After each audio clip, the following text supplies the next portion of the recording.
The search for victims along the Blanco River continues tonight. 2 children are still missing after the Memorial Day weekend flood. Some of the search operations are being done from the air, but there is not a pilot on board. Crews are using drones to survey the damage, and now more departments are hoping to use the unmanned aircraft. KXAN's Chris Sadeghi shows us how they are used. Launching in 3, 2, 1. You know those model planes that were so tough to build? This guy knows the trick. It has the anti-collision lights on it. Gene Robinson even builds his planes at RP Flight Systems with luxury features. The lens is in the bottom of the aircraft. Like a 10 megapixel camera. We can identify objects on the ground that are as small as 1 3/4 inch. And that is why this plane was used to survey flood damage along the Blanco River. It can see things up high like a manned chopper without the heavy metal. This stuff is pretty breakable.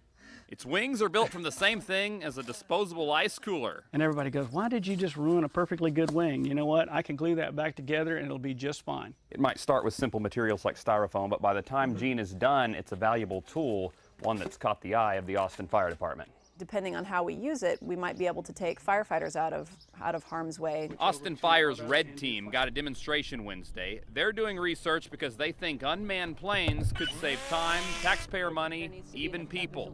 And if an eye in the sky makes anyone nervous, We're not about peering into windows and black helicopter things. That's not what our point is. instead they hope small planes are an investment with big and safe returns. In Wimberley, Chris Sadeghi, KXAN News. The Austin Fire Department said the Federal Aviation Administration has granted them a certificate to train with unmanned aircraft. AFD said there is still no timeline on when they might see this action coming, but for now the department is moving forward on the idea.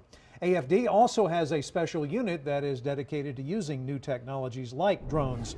AFD's Red Team, or Robotic Emergency Department, implements technology to help save lives. Specifically, they say floods, wildfires, and search and rescue missions could all benefit from robotics.